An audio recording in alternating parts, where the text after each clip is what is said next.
Official send-off speech. I got this. Christopher Emmanuel. No. Caitlin Clark just stole a moment on national media, one that's got everyone talking. In a recent announcement video, NBA legend Chris Paul revealed he's retiring. But before the spotlight fully hit him, Caitlin Clark stepped up and dropped a 3-word message that turned a lighthearted send-off into something real. She looked straight at the camera and said, "Thanks for everything, CP." That simple line hit harder than you'd expect. Let's check it off. Comfy shoes? Check it off. Yeah. Comfy shoes. A framed sweater vest. Yeah. A brand new microwave. No, For sure. yeah, of course.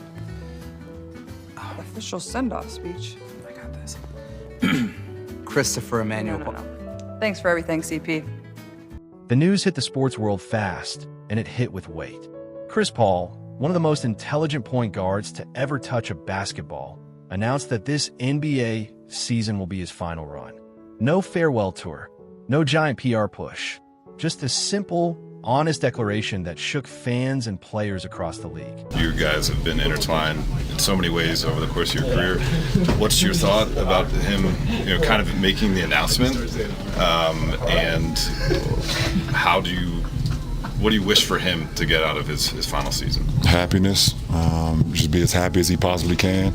You don't want to look back on it, when you're done and be like, I was angry or I didn't, take full advantage of, your last year and things of that nature. So, I know he's happy being back in LA with his family, seeing little CP, seeing his daughter, seeing what they're doing. What nobody expected was how quickly Caitlin Clark reacted, and how much her 3 small words added to a wave of emotion around one of basketball's greatest leaders stepping away. Her response was short, but it carried real respect, and it connected 2 athletes from totally different generations in a way that felt genuine the moment it landed online. Clark didn't try to say something dramatic or poetic. She didn't try to force some long career breakdown or pretend she knew him personally. She saw the news and posted 3 simple words that fans locked onto instantly. Legend. Forever grateful. That message caught attention because it came from someone who's becoming a legend in her own right, and because it showed how deep Chris Paul's impact runs, even beyond the NBA. It wasn't about her. It wasn't about hype. It was about recognizing someone who shaped the way basketball is played. I'd be in my office, and ever so often my phone would ring. It'd be Chris. I'd pick up the phone. I'm like, "Hey, Chris, what's up? Coach, what you doing?" I'm like, "Chris, you know what I'm doing." "What you want, Chris?" "Coach, we're tired." "Okay, Chris, I'll give you guys tomorrow off." But you have to understand, Chris and I have a relationship that goes past basketball. Like, our families are connected in North Carolina, and I trusted Chris to tell me what was going on without violating the relationships he had with his team. And his teammates will never know how much he stuck up for them with me. Like, if I was too hard on the guy, Chris would be the first one to tell me. Say Book had 48 points and I subbed him. Chris would walk up to me in a really cool way and be like, "Coach, don't take Book out right now." I'm like, "Why?" I'm like, "We about to win." And he's like, "Coach, he's about to get 50. And it never dawned on me. I don't know if players had that kind of relationship with coaches. They may have, but I didn't see that. Paul's retirement announcement came at a moment when the league feels like it's shifting. Young stars are taking over, old eras are closing, and every time a major veteran steps down, the game changes a little more. What stood out with CP3 is that his career didn't feel like it faded. He stayed sharp. He stayed competitive. He stayed relevant. He squeezed everything he could out of his game. And that's exactly the type of career someone like Caitlin Clark has been studying for years, even if from a distance. Clark has never hidden the fact that she's a fan of smart basketball. She loves strategy. She loves reading defenses. She loves manipulating pace. In a way, she grew up as a fan in the era where Chris Paul mastered those things. Watching him helped shape how she thinks about the game. And when you consider that she's become one of the best floor readers in women's basketball today, the connection makes sense. Her reaction didn't feel random. It felt like something she had thought long before she ever posted it. The respect she showed lined up with what almost every player, coach, and analyst said the moment the news broke. Everyone had a Chris Paul story. Everyone had a memory of getting killed by his pick-and-roll reading or getting outsmarted in a late-game possession. And even players who didn't play against him until his later years still talked about him, like he was someone you had to be locked in for every minute you shared the court with him. The arc of our relationship is very interesting, from going for a decade plus of quite literally hating each other to feeling like he's a part of my family, and getting to watch him evolve as a player, as a competitor, as a leader in the later stages, particularly after I retired, has been actually really fun for me. It's, I think, rare that you see guys who have accomplished as much as he's accomplished to grow in the ways that he grew, both as a player and a person. What pushed the reaction even further was what happened at Lakers practice later that day, when his former teammate, J.J. Redick, spoke about him. Redick and Paul have one of the funniest and most complicated teammate histories you'll find between two competitors who actually ended up loving each other by the end. Redick didn't hold anything back when reporters asked him about CP3's impact and legacy. He didn't try to clean it up. He spoke like someone who lived through the extremes of CP3's personality, the competitiveness, the mind games, the leadership, and the stubbornness, and somehow came out of it with nothing but respect. Redick said the arc of their relationship was very interesting, which is probably the lightest way you could describe two guys who spent over a decade hating each other before turning into something like family. He said there was a period where their battles were heated enough that they didn't even try to hide their dislike. They were in the same conference. They had the same stubborn streak. And both of them played with a level of intensity that didn't leave space for friendliness. But then they became teammates with the Clippers, and everything changed. Redick talked about watching Chris Paul evolve, not just as a player, but as a human being, especially during the final years of his career.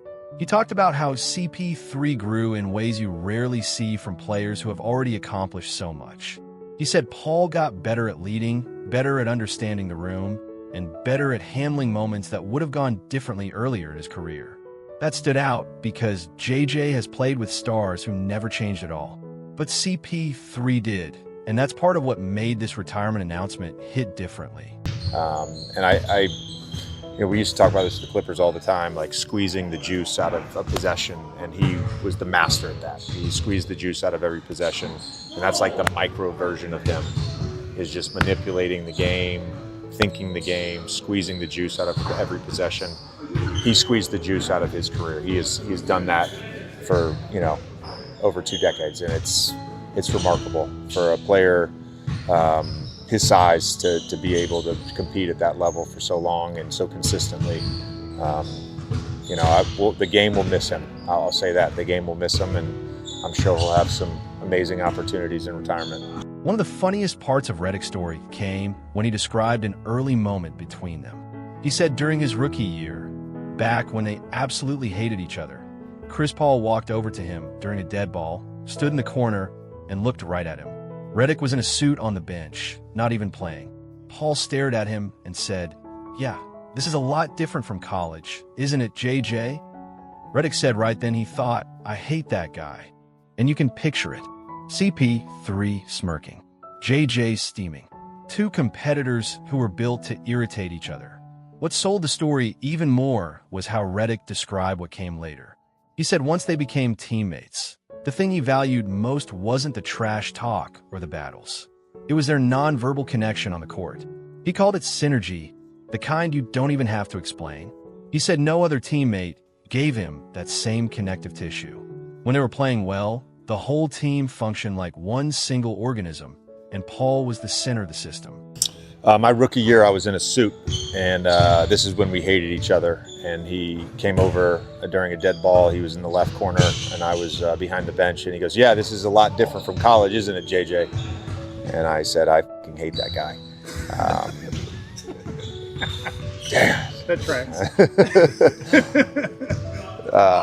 Why did he pick you out? ACC. Yeah. Okay, but We had our battles, but no, he. When I was his teammate, the thing that I loved the most was our nonverbal synergy, and it's hard to capture that in like a single play or a single moment. But I always talk about teams feeling like an organism that function together, and when a team is really functioning together, there's a connective tissue to that, and I don't think there was a player that I played with that I felt more of a connective tissue than Chris Paul. JJ didn't say this dramatically. He said it like someone who experienced it possession by possession, year by year. He also talked about how CP3 squeezed the juice out of every single play. That was his phrase. And it was the perfect description because that's exactly how Chris Paul played. Nothing was wasted. No moment was casual. He manipulated every part of the game. And Redick said Paul managed to squeeze the juice out of his entire career the same way. That line stuck with a lot of fans because it captured the way CP3's longevity felt miraculous, especially for a player his size. He wasn't supposed to survive 20 years at his height, especially not while staying this consistent. Redick even joked that he hopes Chris Paul doesn't win a championship now. Not because he doesn't want Paul to have one, but because the only way he'd get one now would be with the Clippers, and Redick didn't want them to win it before his team ever has. It was classic JJ humor. Self-aware, honest, and respectful underneath it all. Redick ended his comments by calling Chris Paul the ultimate winner, even without a ring. He said he's seen players with championships who don't have winning habits, and he's seen players with no rings who embodied everything a winner is supposed to be. Paul was the second type, and coming from someone like JJ, who played with elite talent his entire career, that meant something. All of this context made Caitlin Clark's reaction even more fitting. She didn't use a paragraph. She didn't try to match JJ's storytelling. She didn't need to. Her 3 words said exactly what they needed to say. Clark represents the next generation of basketball brilliance. She's nodding to someone who paved the path in front of her. She's acknowledging a point guard who shaped the style she grew up studying. And she's doing it at a time when the basketball world is watching her own evolution happen in real time. The connection between Clark and Paul is interesting because they play in different leagues, different eras, and different positions in the spotlight. But they share something deeper. They both understand the game at a genius level. They both manipulate defenses with small changes in pace and angles. They both lead teammates by reading situations faster than anyone else on the court. And they both carry the expectation that the ball in their hands means something is about to happen. Clark's message hit because it came from someone who understands greatness. Her reaction matters because she's earned a voice in the conversation. She's becoming one of the most influential players in women's basketball history already. And when someone like that calls you a legend, it holds weight. It's genuine admiration from one floor general to another.